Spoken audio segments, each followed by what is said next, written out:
أول شيء راح أكلمكم عن عجائب خلق الله في رأس الناقة، في إذنها وعينها وأنفها وفمها، عجائب كثيرة جدا، اسمعوها. شوفوا، رب العالمين أعطاها منخرين لها قدرة على الانطلاق كليا حتى ما يدخل الغبار ولا الهواء الحار اللي يسبب جفاف القصبة الهوائية. داخل المنخرين جيوب أنفية، وظيفتها إنها تعدل الهواء، إذا كان الهواء حار تخليه بارد، وإذا كان الهواء بارد تخليه حار حتى يوصل للدماغ معتدل. عندها حاسة شم قوية جدا، تشم ريحة قريناتها من مسافة 11 كيلو، وأيضا تشم النبات تعرف من خلاله وهو زين ولا مو زين.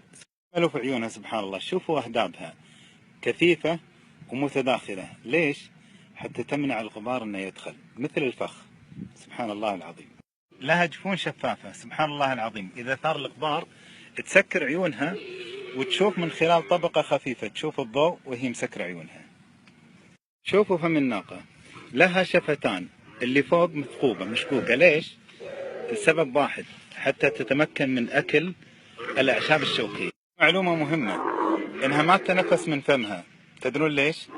ولا تلهث حتى ما يتبخر الماء اللي فيها، تحافظ على بقاء الماء في جسمها. هذه إذن الناقة، صغيرة وبارزة ومرنة، تقدر تطبقها إذا ثار الغبار، وداخلها شعر كثيف. ليش؟ حتى ما يدخل الغبار للجسم. سبحان الله. في شيء ثاني بعد، عندها حاسة السمع دقيقة جدا، تميز الأصوات، صوت راعيها ما تنساه ولو غاب عنها سنوات. شوفوا، هذا خف الناقة مكون من نسيج دهني سميك يعينها على المشي فوق الرمال الناعمة والتربة الخشنة وحتى الصخور الناتئة. شوفوا ساقها طويلة جدا. ليش؟ حتى تبتعد عن حرارة الأرض، وحتى تتسع خطوتها وتكون حركتها سهلة. لاحظون شيء في مشيتها، شوفوا الرجل اليمنى مع اليد اليمنى والرجل اليسرى مع اليد اليسرى حتى تحقق التوازن، وهذا ما يسوي غيرها من الحيوانات. ولاحظوا طول عنق الناقة، عنقها طويل. ليش؟ حتى تقدر تاكل العشب في الأرض وتاكل ورق الشجر على الشجر. وفي حكمة ثالثة، العنق يحقق لها التوازن حتى تقدر انها تقوم والاثقال عليها، وهذا ما يقدر عليها اي حيوان من الحيوانات. سبحان الله. سبحان الله، هي مثل فكرة الرافعة، إذا عليها أثقال وتبي تقوم، هذه منطقة الارتكاز، تمد رقبتها قدام وهذا يعينها على القيام. سبحان الله. العنق فيه بلعوم، وهذا البلعوم فيه غدد هائلة، وظيفتها أنها ترطب النباتات والأعشاب القاسية والجافة حتى توصل رطبة إلى الجهاز الهضمي. سبحان الله. لاحظون هذه المواضع اليابسة، شوفوا، 1 2 اللي على يدها، اليد الثانية 3 4 واللي تحت، لاحظتوها؟ الأماكن اليابسة والقاسية والجافة اللي شفتوها الخشنة، ترى هذه موجودة فيها منذ ولادتها، مو مع الأيام صارت.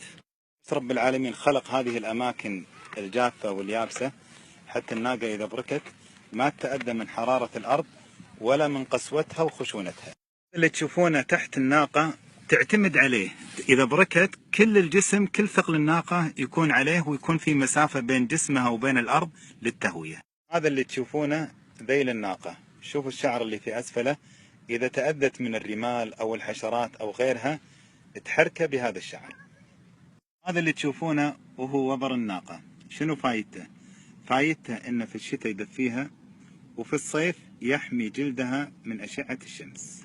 الناقة لها جلد غليظ وقوي جدا قليل المرونة، ما تأثر بحرارة الشمس ولا بالقرصات ولا اللسعات. سبحان الله. الناقة عبارة عن مخزن ومستودع للدهون، تحمل فيه، تخزن فيه بحدود 100 كيلو من الدهون، وهذا اللي يخليها تصبر عن الطعام. في هذا السنام تتحول الشحوم إلى مياه، إنتاج للمياه بطريقة كيميائية يعجز العالم عن مضاهاتها. سبحان الله. الناقة عندها قدرة على تغيير حرارة دمها من 34 ل 42 حتى التوافق مع الحرارة الخارجية، صيفا وشتاء وليلا ونهارا. والناقة عندها معدة قوية جدا جدا جدا، أي شيء يدخل فيها حتى لو كان قاسي وصلب تطحنه، أي شيء حتى المطاط تهضمه. عندها كلية من وظائفها تنقية المياه، إذا شربت مياه مالحة جدا تنقيها، تطلع الأملاح وتدخل للجسم الماء النقي. المنافع اللي ذكرتها هي منافع الإبل اللي لها